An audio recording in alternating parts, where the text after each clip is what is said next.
Yeah, welcome back to the last slot, last talking slot of the slot. The next speaker has no presentation, but a broken elbow. So first time here. And I see some notes there. We are very happy that you are here, and are really looking forward to your presentation, Wolfgang von Geramb.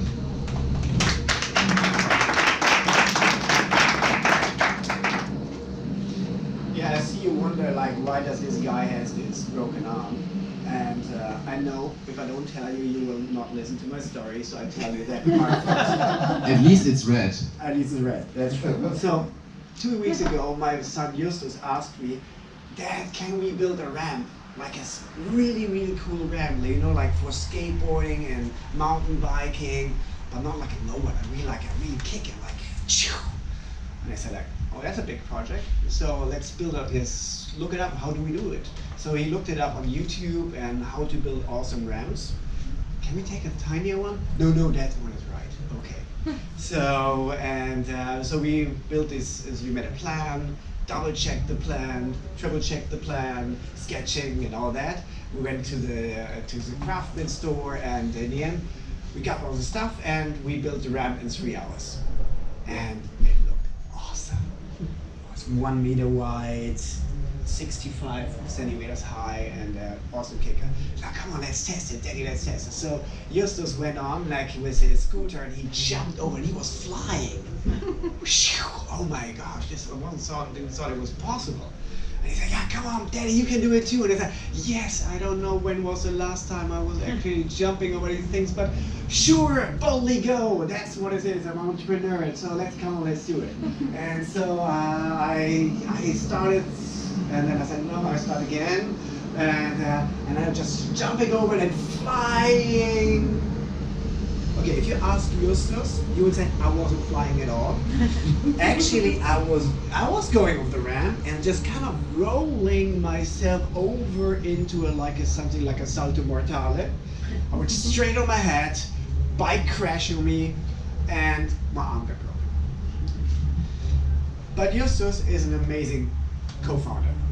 He was really helpful, dedicated all the time. He brought me water, ice, and he even brought me ice cream. He said, like, you need to cool down inside.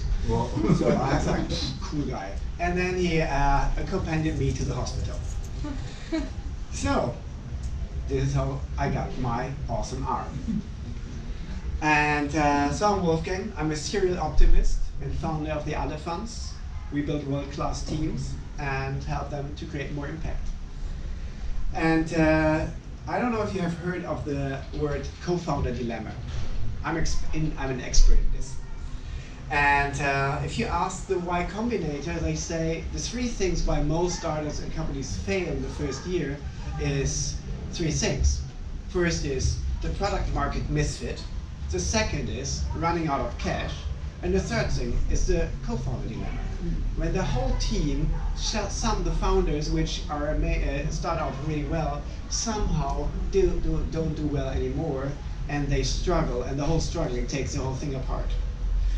To me personally, I think if a great team they can cope with the 2 other things, they can fix the cash, they can fix the market fit, but the team is a problem. So I'm focusing on that. And sure, when you start a new venture in the beginning, all co-founders feels like, oh, we are friends, let's build this together, it's like an adventure. And then over time, when the excitement fades away, just work. It's just work. And it's hard work. And we know that. All entrepreneurs here in the room, they know how hard it is. And and then burden shows your face. How much value do you still deliver? How much do you want to give in? Right? Is your are the other peers supporting? And so 2015, I want to share one journey I did of my venture journeys. I decided to save the world, and I said, for this I have to go to Africa. And I started to join and I jumped on a bus. It's called the Startup Bus Africa. And I was a mentor, and I helped young Moroccan entrepreneurs to build something that matters. And this is where I met Samia. And Samia, she's this 20-year-old warrior. She's like fighting for women. She's like, I was a runner, and so there was this one guy attacking me. I was running, and I survived this attack. But actually, I want to build something like a one-click, like a one-button alarm for people in danger, so I can go running, and other girls can too. And I said, great mission, that's I'll follow you. So I mentored this group, her and the group over the week, and they won. So we had like 5 founders, great team, all excited. We won the pitch of the week, and I kept in touch with her, and my job was done. But 3 months later, I called Sam and she's like, how's he doing? Like, I'm alone. What do you mean I'm alone? Yeah, there's no one left. What do you mean no one left? Yeah, Anders, he's a designer, but he said, yeah, he has to really focus on his jobs because he cannot survive and he had no time. The other guy said he went back to Tunisia and said, like, I don't want to move to Morocco. No, never ever. And the other girl said, like, I want to go back to university. And so Samia was the only one, the lonely warrior, fighting for good. And I said, well, maybe there's time to create value again. So what do you think, Samia? I can become your co-founder, step full in. I sold my business, so I was in a good position at the moment. And I said, okay, but I have one mandatory, basically, would you come to Germany? Then I co-found with you. And I built you the perfect team. We said, okay. So she moved, and we found the perfect team. We covered all functions.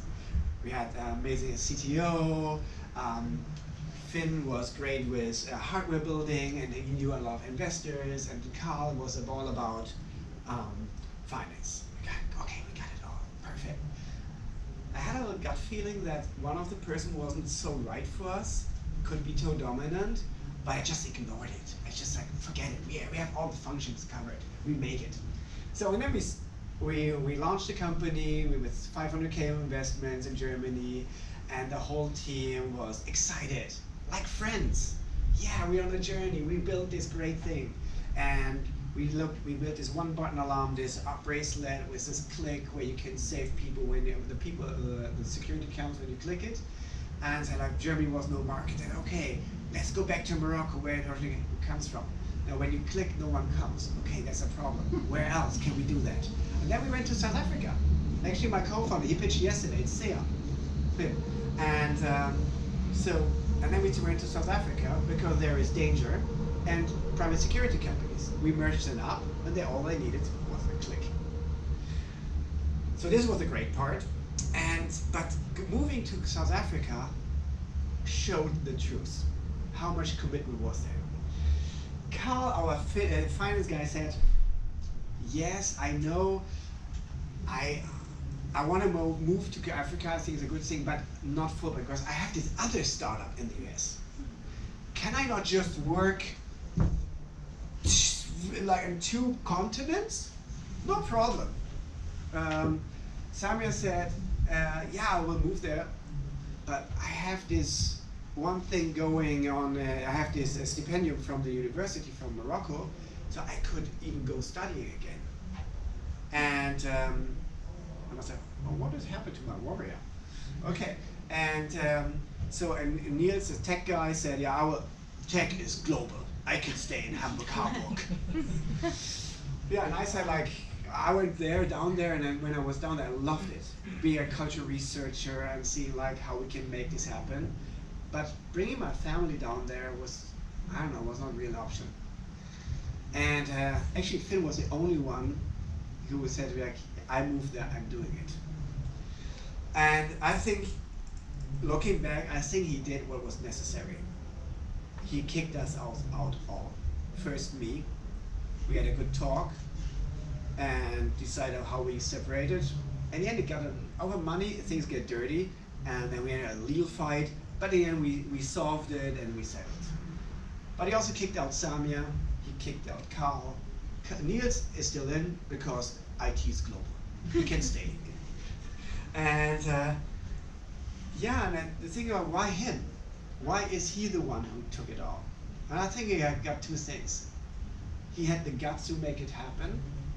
And on the other hand, he had the power position of money. He was the one controlling the situation with the investors. So he first aligned the investors, got the investors on board. He said, like, we have a team problem, and they told him, you fix it. So there was not even anyone else who could win this game. So there is like a lot of dynamics going on in these things, but in the end, today, I'm really thankful because I started this venture to do something good for the world, and as long as I could deliver value, I delivered value. And I know the moment I got kicked out, this was a moment I was crying because Samia called me. She said, I will have to fire you. And I said, but you're my friend. And but on the other hand, I'm like, yes, she was right, because in the end, it's about the mission. It's not about me. And this is maybe where I would like to close, is in all these entrepreneurial journeys, the question is, who is it about? Is it really about me, the founder, the original idea, or is it the mission I'm on? If I cannot deliver value, why should I stay? Isn't maybe other people better, who take this journey on? And saying today that Finn, I'm so thankful for Finn, the guy who kicked me, and I hated him a lot of days, but I'm really thankful today because he's the one who took this journey on. He will make this successful. We have 1,000 clients in Cape Town. We saved 3,600 interventions already, and people come. The police is coming, or the security is coming in 3.5 minutes on a click. I mean, hello, isn't that amazing? And that's what's about.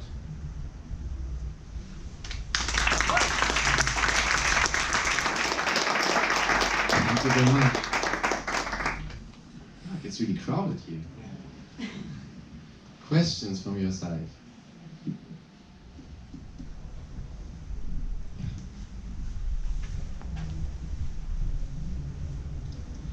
Do you think that's the normal journey? Because when you look at a lot of big tech companies, they always start with like a team, and in the end, there's always like one person who survives. Whether it's Facebook, whether it's I don't know which. Steve Jobs got kicked out. Yeah. So it seems to me like, in the end, in the startup phase, partnership works, and when you're doing early innovation, but afterwards it always goes into the mature hierarchy of a company where one person is giving the direction, the rest is quite often employed. They might have shares, but it's clear, there's a leader, and the rest kind of like goes with the leader.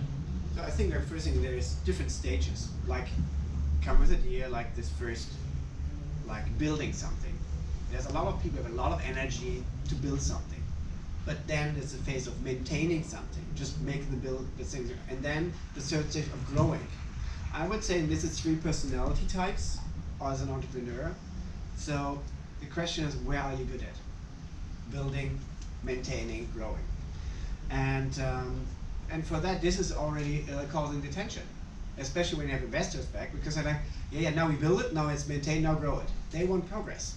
So they basically, and I think they're right, because if we're thinking about impact investment in the sense of profit fuels impact, is it's good, but they are pushing the limits of the entrepreneurs, and then they should go or grow.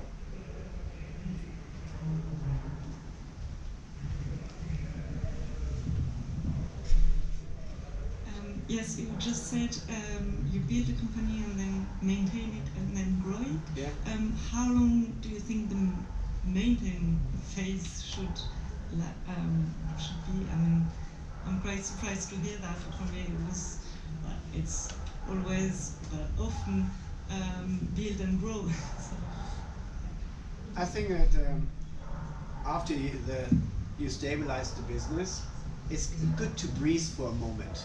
I think the maintaining phase is more about aligning everything. It's the calm before the next storm. So the question is, how much time do you need now that you're 20 people, 30 people, 100 people? How do you build a team structure which really works, which is ready for the next wave of scaling? Because if you continue this journey, you're not prepared. And I think after the strengths is part of building, use this moment to when to get ready.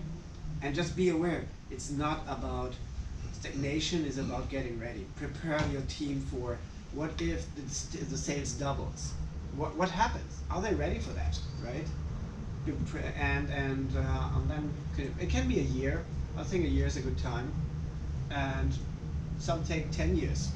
But then maybe it's a question, is the mission big enough? No? But it's good to take a year off, get settled, and then like the ramp in the beginning. Yeah, Good idea. right. Maybe you should have taken a year before you jumped. Cool. You said you currently work also to build teams, right? Yeah. How much of that personal experience of being a co-founder that was kicked out is actually reflecting back into how you build teams now? How open do you play this, hey, you may only be in it for a short period of time because after that your use is over in this team or something like that? Is that at all reflected, or have you found a secret sauce to solve this dilemma? I mean, on this journey I learned a lot, and I take this really open to the teams, so I share my experience and they take what's in it.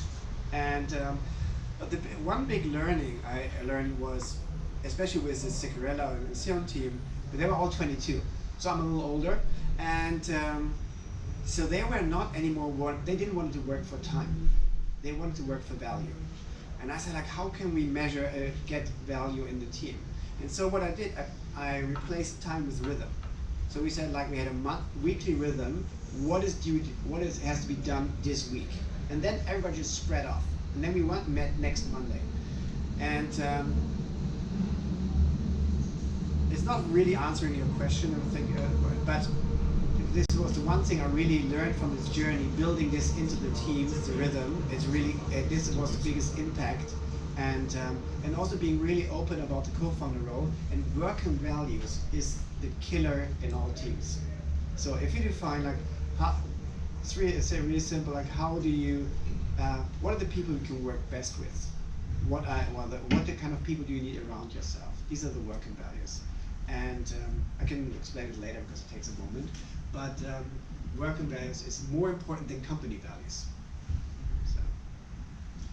Thank you very much for all these insights. Of course, you earned your wet wine. I don't know how you should open it, but maybe as a celebration when you're complete again. I've asked my co-founder. Yeah, just ask your co-founder. Thank you very much.